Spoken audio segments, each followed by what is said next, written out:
Assalamualaikum warahmatullahi wabarakatuh. Bismillah, alhamdulillah, wassalatu wassalamu ala rasulillah wa ala alihi wa sahbihi wa mawalah. Amma ba'du. Alhamdulillah, pada kesempatan kali ini kita bisa mengkaji dan mempelajari kitab Bidayahul Hidayah, dan kita melanjutkan dari pertemuan sebelumnya.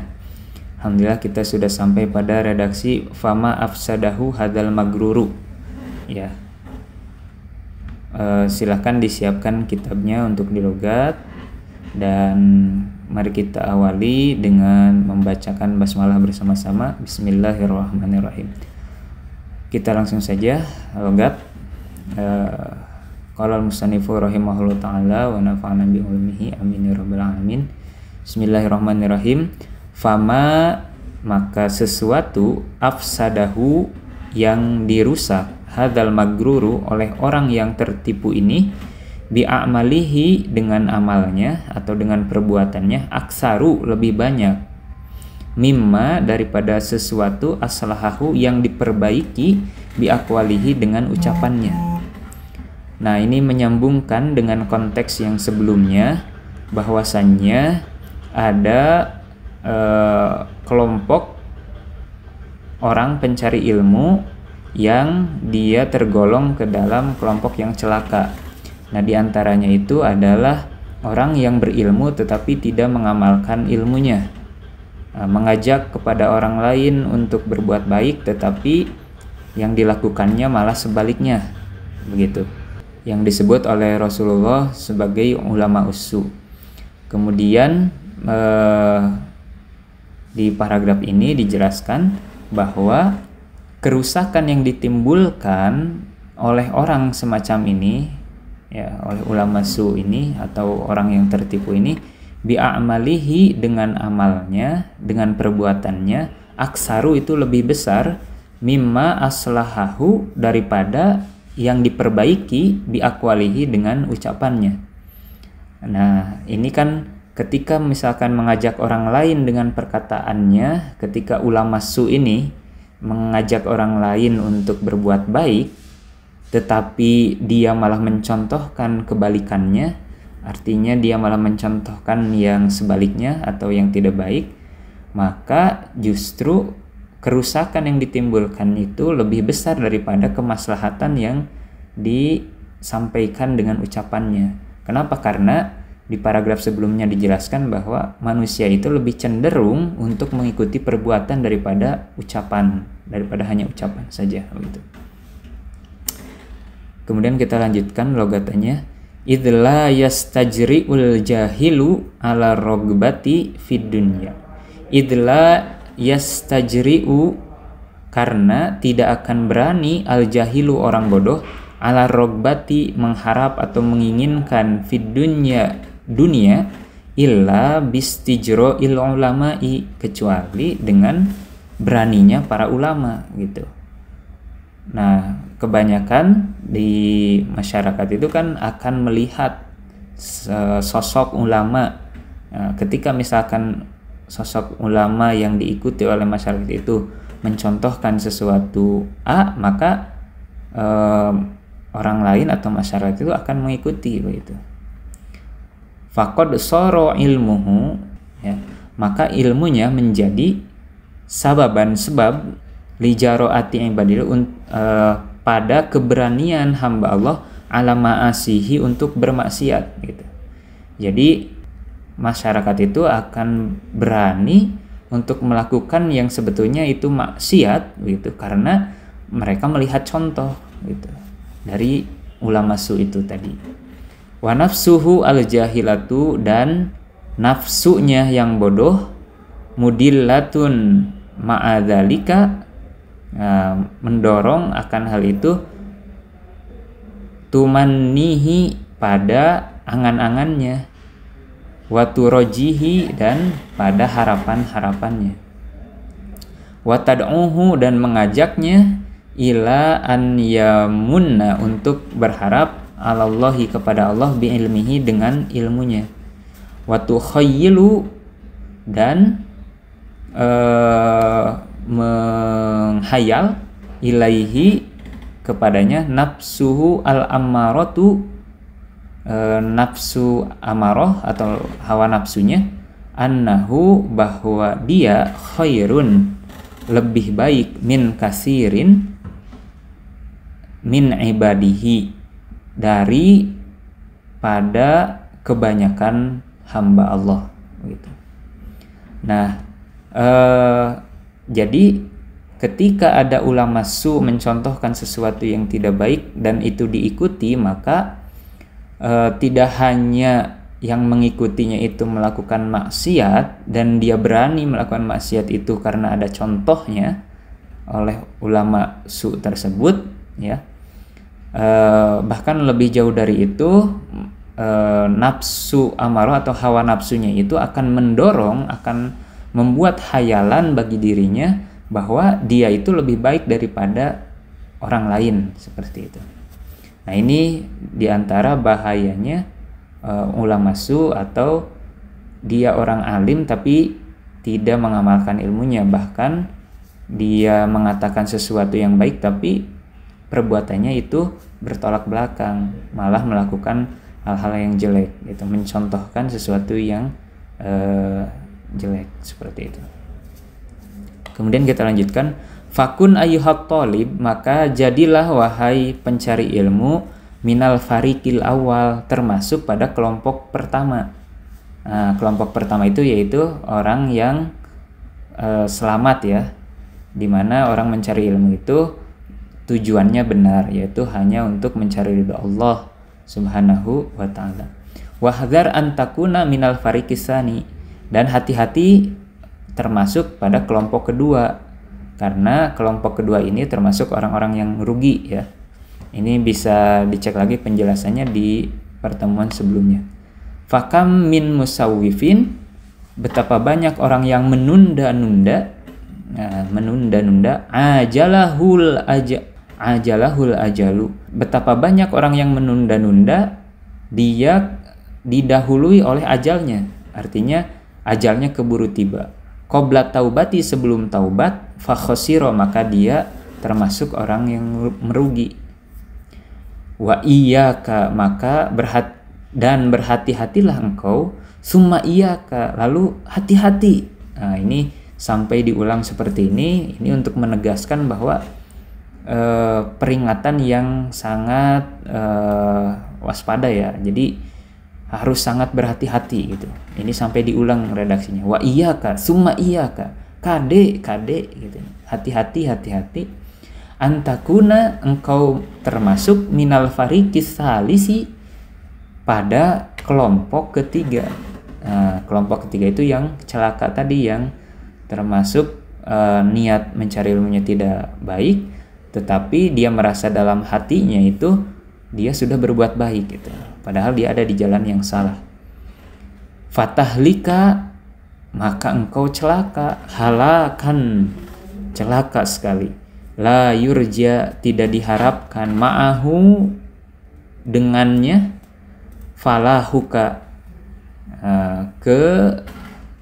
keselamatanmu, ya.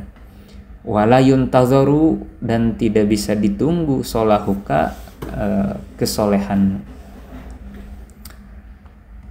Nah, ini mungkin agar lebih bisa dipahami, teman-teman bisa menyimak dari pertemuan yang sebelumnya yang penjelasan 3 kelompok orang yang mencari ilmu itu. Intinya adalah kita harus berhati-hati, sangat harus berhati-hati untuk tidak masuk pada kelompok ketiga, karena akan binasa atau akan celaka, begitu. Kita lanjutkan, fa in qulta, dan jika kamu bertanya, fama bidayatul hidayati li ujarriba nafsi fiha, fama bidayatul hidayati, lalu apa bidayah al-hidayah itu, permulaan hidayah itu apa?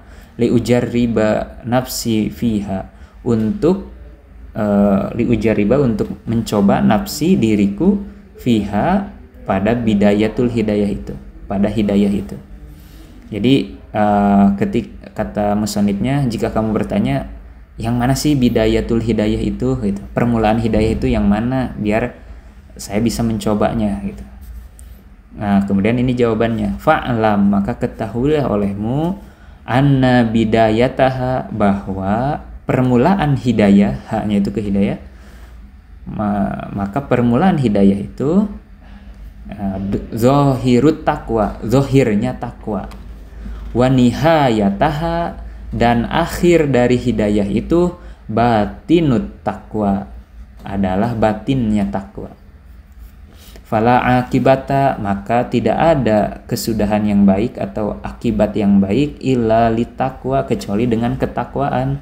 Wala huda, dan tidak ada petunjuk illa lil muttaqina, kecuali untuk orang-orang yang bertakwa. Nah, jadi bidayatul hidayah itu, permulaan hidayah itu adalah zahirnya takwa. Dan akhir dari hidayah atau nihayatul hidayah adalah batinut takwa, batinnya takwa. Nah, kemudian di sini dijelaskan lagi di redaksi berikutnya, wa taqwa, dan takwa itu ibaratun, adalah ungkapan an imtisali awamirillahi ta'ala, dari melaksanakan segala perintah Allah Ta'ala, wajtinabi nawahihi, dan menjauhi larangannya. Nah, ini definisi daripada takwa, yaitu imtisalu awamirillah wajtinabu nawahi, melaksanakan segala perintah Allah dan menjauhi segala larangannya. Fahuma kismani. Nah, ini tuh terbagi dua, ya. Keduanya itu terbagi dua. Jadi imtisalu awamirillah wajtinabu nawahi itu kismani, terbagi dua. Wa ana usyiru alaika, wa ana, dan aku usyiru, akan menunjukkan alaika, kepadamu, bijumalin mukhtasaratin, dengan ringkasan, min zahiri ilmi taqwa, dari zahirnya ilmu taqwa, fil kismaini, dalam dua bagian, jami'an, seluruhnya. Jadi ada dua bagian itu secara keseluruhan akan dijelaskan oleh musannif, ya, oleh pengarang kitab Bidayah al-Hidayah ini, zahir ilmu taqwa dalam dua bagian. Kita lanjutkan. Nah, kita masuk al-qismul awwalu, bagian pertama, fit ta'ati, tentang taat, ya, tentang ketaatan. I'lam, ketahuilah olehmu, anna awamirallahi ta'ala, bahwa perintah Allah subhanahu wa ta'ala, faraidu, ada yang fardu, wa nawafilu, dan ada yang nawafil, itu sunnah. Nah, ini di bagian awal kita harus tahu dulu, kata musannif, bahwa perintah Allah itu ada yang fardu, ada yang sunnah. Fal fardu, maka yang fardu, ra'sul mali, diibaratkan seperti modal. Ra'sul mali itu modal. Wabihi, dan dengan ra'sul mali itu, tahsulun najatu, kamu akan mendapatkan keselamatan, ya, kamu akan memperoleh keselamatan. Wan naflu, dan yang sunnah itu, huwar ribhu, adalah keuntungannya. Wabihi, dan dengan ar-ribhu itu, dengan keuntungan itu, al-fawzu bid-darajati, akan mendapatkan keuntungan dengan derajat yang tinggi, dengan meraih derajat, begitu ya. Nah, jadi diibaratkan yang fardu itu sebagai modal, kemudian yang sunnah itu adalah keuntungannya. Kita lanjutkan. Qala Rasulullah sallallahu alaihi wasallam, Rasul sallallahu alaihi wasallam bersabda, qala Allahu azza wa jalla, Allah berfirman. Allahu azza wa jalla, Allah subhanahu wa ta'ala berfirman. Nah, ini yang disebut dengan hadis qudsi, ya. Hadis qudsi. Ma taqarraba ilayyal mutaqarribuna, ma taqarraba, tidaklah mendekat, ilayya, kepadaku, al-mutaqarribuna, orang-orang yang mendekat, bimisli adai maftaradtuhu alaihim, bimisli dengan seumpama adai maftaradtuhu, melaksanakan apa yang aku pardukan kepada alaihim, kepada mereka, wala yazalul abdu, dan seorang hamba senantiasa yataqarrabu, mendekat, ilayya, kepadaku, bin nawafili, dengan yang sunnah, hatta uhibbahu, sehingga aku mencintainya. Fa idza ahbabtuhu, maka apabila aku mencintainya, kuntu sam'ahu, maka aku akan menjadi pendengarannya, alladzi yasma'u biha, yang dia mendengar dengan pendengaran itu, wa basaruhu, dan aku menjadi penglihatannya, alladzi yubsiru bihi, yang dia melihat dengan penglihatan itu, wa lisanuhu, dan aku menjadi lisannya, alladzi yantiqu bihi, yang dia berkata dengan lisan itu, wa yadahu, dan menjadi tangannya, allati yabtishu biha, yang dia meraba atau memegang biha, dengan tangan itu, wa rijlahu, dan menjadi kakinya, allati yamshi biha, yang dia berjalan dengan kaki itu. Nah, ini adalah hadis qudsi, ya. Allah Subhanahu wa taala menyampaikan dalam hadis ini, mata taqarraba ilayya mutaqarribun, tidaklah seorang hamba itu mendekat dengan cara melaksanakan apa yang dipardukan dan juga melaksanakan sunnah-sunnah, senantiasa mendekat dengan sunnah-sunnah, maka Allah akan mencintai hamba itu. Nah, jika Allah sudah mencintai hamba itu, cinta Allah sudah sampai kepada hamba itu, maka di sini kuntu sam'ahu, aku akan menjadi pendengarannya, artinya pendengarannya, penglihatannya, lisannya, tangannya, kakinya, semua anggota badannya, berarti kan itu senantiasa ada dalam penjagaan Allah Subhanahu wa ta'ala, sehingga ketika dia mendengar sesuatu, maka dia hanya akan mendengar yang baik-baik saja. Ketika dia menggunakan penglihatannya, maka dia akan melihat yang baik-baik saja. Kemudian lisannya, dia hanya akan berbicara yang baik-baik saja. Begitupun tangannya, kakinya, itu akan digunakan untuk sesuatu yang baik-baik saja. Kenapa? Karena sudah dijaga oleh Allah Subhanahu wa ta'ala, dan penjagaan itu ada karena Allah mencintai hamba tersebut. Kenapa Allah mencintai hamba tersebut? Karena dia senantiasa mendekatkan diri kepada Allah dengan melaksanakan apa yang dipardukan, dan dia juga tidak lupa untuk mendekat kepada Allah dengan melaksanakan yang sunnah-sunnahnya. Nah, maka kita senantiasa memohon kepada Allah Subhanahu wa ta'ala, mudah-mudahan kita bisa mendapatkan cintanya Allah Subhanahu wa ta'ala, sehingga kita bisa melaksanakan apa yang dipardukan oleh Allah, kemudian juga bisa melaksanakan yang sunnah-sunnahnya.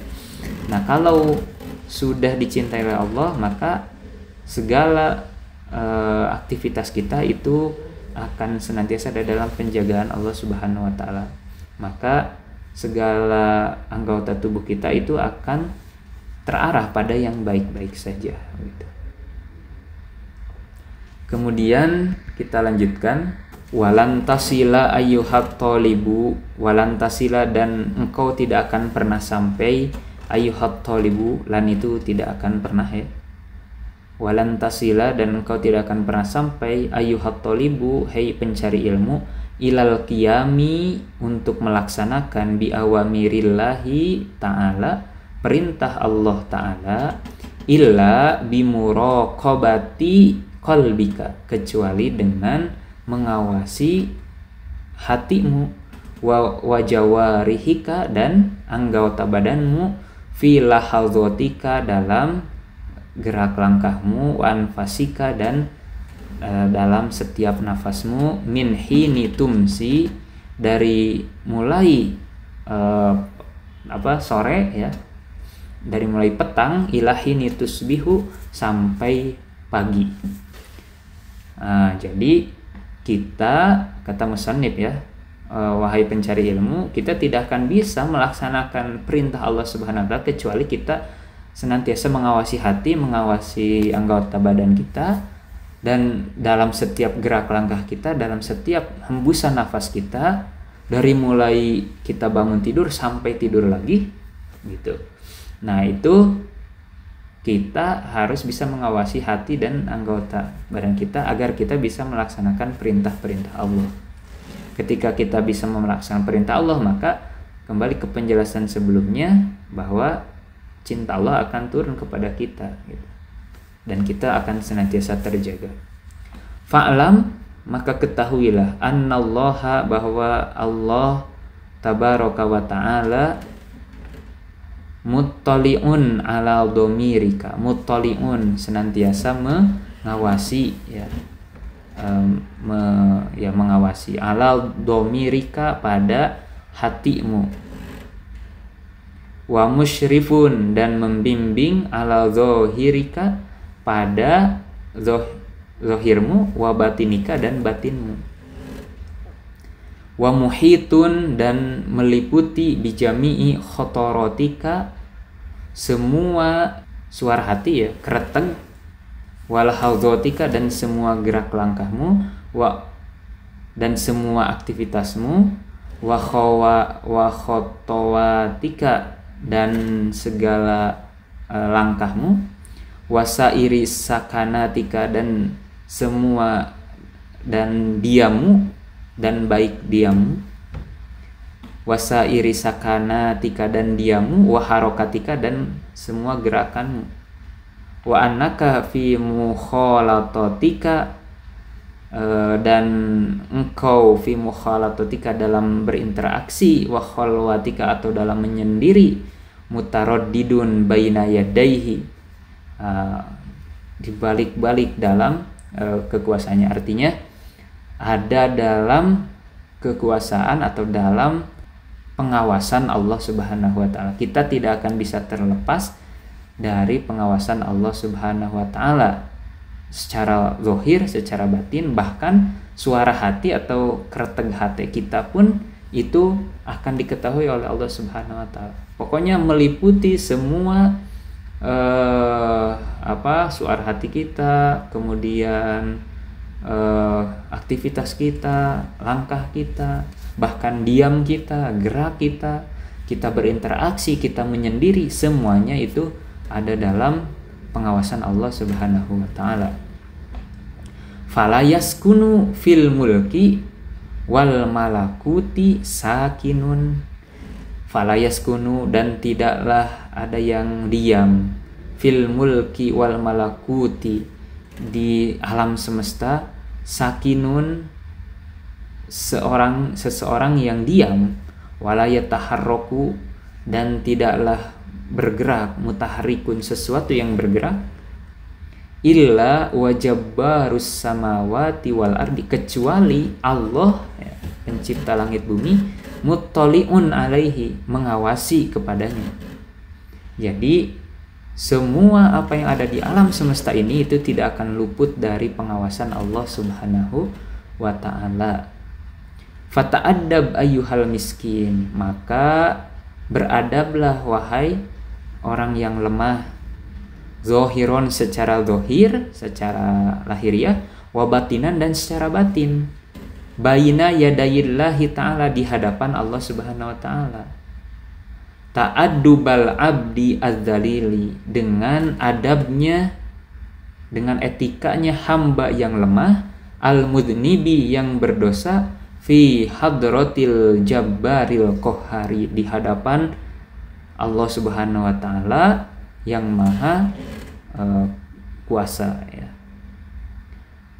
Wajtahid, dan bersungguh-sungguhlah, an la yaroka maulaka haitsu nahaka.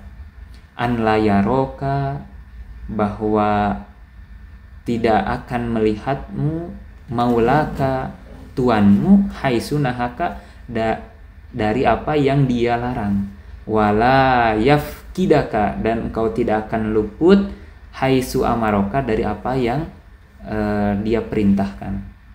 Nah, artinya kita harus senantiasa bersungguh-sungguh untuk bisa menghindari apa yang dilarang oleh Allah Subhanahu wa taala, dan kita senantiasa berusaha sekuat tenaga untuk melaksanakan apa yang diperintahkannya.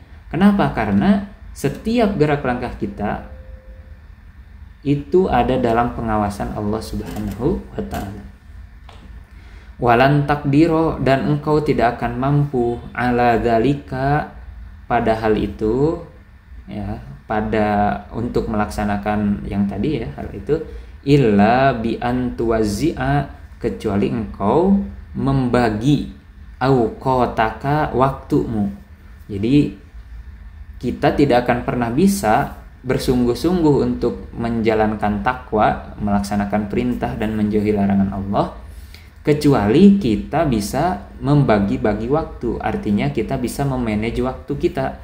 Waturotiba aurodaka, dan kita merapihkan wirid-wirid kita. Min sobahika, dari mulai pagi, ila masaika, sampai petang.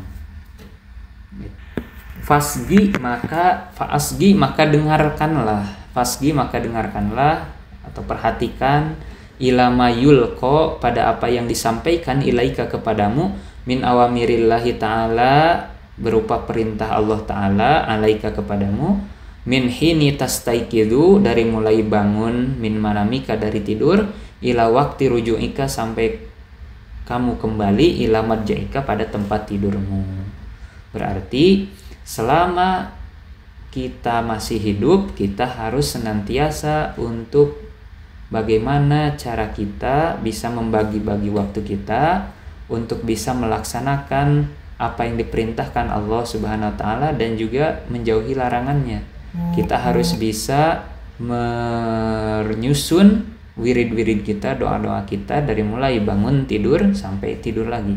Nah, kesimpulannya dari apa yang sudah kita logat, bahwasannya di dalam kitab ini itu musannif membagi menjadi dua bagian, yaitu untuk membahas tadi, ya, bidayatul hidayah dan nihayatul hidayah.